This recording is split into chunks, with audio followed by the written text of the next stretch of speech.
everybody. I'm Elise, and you know what's bullshit?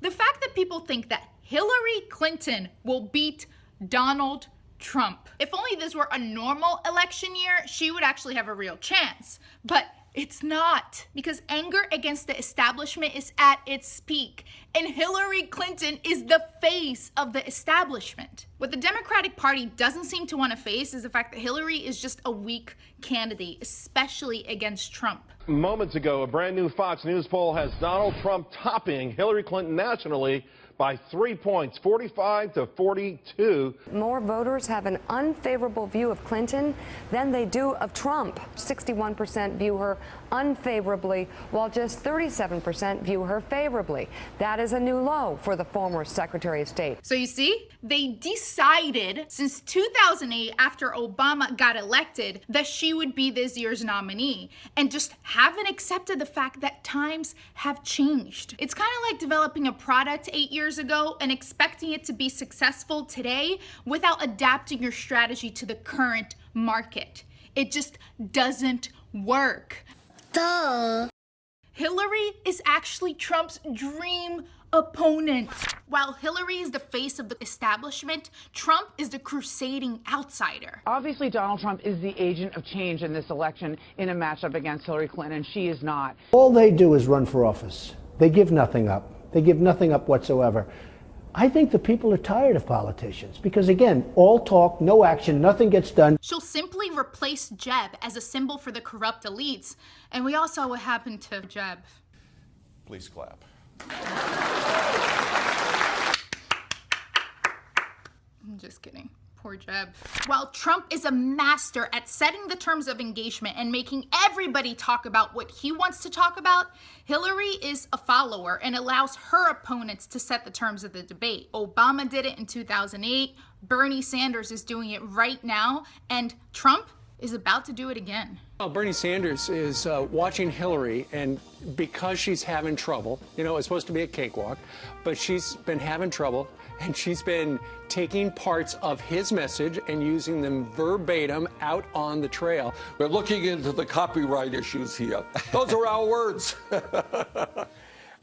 And most importantly, Trump wins by going up against people with personal weaknesses or preferably scandals that he can easily exploit. He relies on that below-the-belt, hilarious yet outrageous bullshit, that kind of mudslinging that gets everyone talking about him while he eviscerates his opponents one by one. Think about it. What comes to mind when you hear the name Jeb Bush? I think Jeb is a nice person. He's very low energy. I'm not used to that kind of a person. He's low. He's low. He's low on energy. He said, when you said low energy for Bush, you defined him so incredibly. It was over. He can have $125 million in the bank, Donald. It's over. It was just defined. Or Marco Rubio. Don't worry about it, little Marco. I will. All right, well, let's hear Big Don. Donald. Don't worry about it, Don't worry about it, little Marco. Gentlemen. Little Marco, little Marco. Or Ted Cruz. Matter of principle, and I'll tell you. You are the single biggest liar. You probably are worse than Jeb Bush. You are the single biggest liar. And this guy's a liar. Lion Ted. I call him Lion Ted. He holds the Bible high, and then he goes down, he puts the Bible down, and then he lies. Lion Ted. All of these attacks are based on some truth.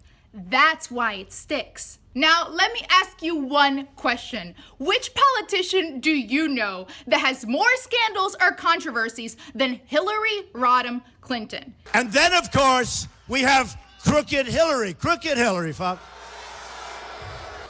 She's been crooked from the beginning. That's what makes her tailor-made for someone like Trump. She's got all the juicy distractions that Trump loves to exploit. I mean, just off the top of my head, Benghazi, the FBI, the emails, shady arms deals, shady donor list, conflict of interest with the Clinton Foundation that even Obama expressed concern about. And with a list like that, imagine what Donald Trump can do. Trump would just keep on punching left and right, and he turned the national conversation not into the economy or climate change or education, but into what really matters: Hillary Clinton's weaknesses and scandals. It can go something like this. What do you have to hide, Crooked Hillary?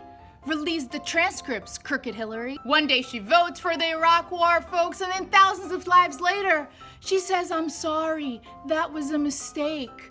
Oh, she's sorry. She talks about me being dangerous.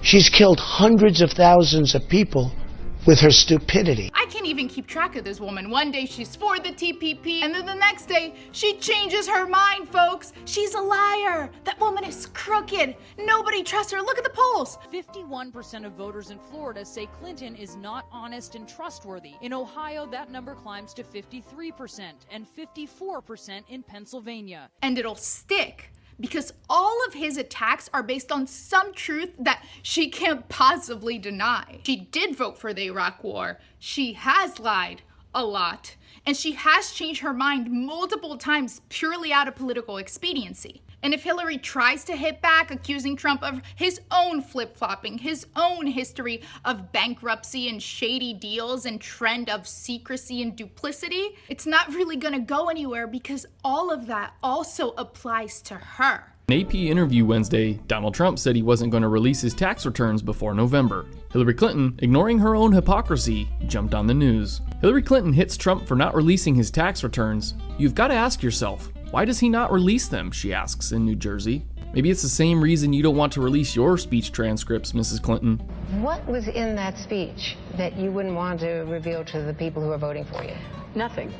And you know, so why not just put it out there? Well, because I know that others, including Mr. Trump, have made speeches. I've put out 33 years of tax returns. So if he puts out his tax returns, would you put out your transcripts? Put out? No. Let's talk about apples and apples. The truth is that the more people see of Hillary, the more people hear her scripted talking points, the less they like her. Because, well, bullshit is easy to spot from far away. Hillary Clinton is, I imagine to be a very bright woman without the courage of her convictions, because I'm not even sure what they are. Now you may argue that most people will be so horrified at the prospect of a Trump presidency that they'll all go flocking to Hillary camp, that the independents, the burners, the political revolution will succumb to the fear of an egomaniacal, bigoted authoritarian and instead finally embrace their savior, Hillary Clinton. I mean, that's plausible, folks, and I think there are people who will. But I also think there are a lot of people who would otherwise support a liberal candidate that will decide to stay at home and not vote at all. If Bernie's still around, call him up, because he's your best bet. But with a candidate like Hillary Clinton, the chance of a Trump presidency is very real. That's bad news for America, that's bad news for the world, and that, my friends, is some bullshit. All right, everybody, I'm Elise. Thanks so much for tuning in. If you agree and you're equally as scared of me about a Trump and Hillary matchup, please share this video. Like my page, subscribe on YouTube, and I'll see you next time. Mwah, fish.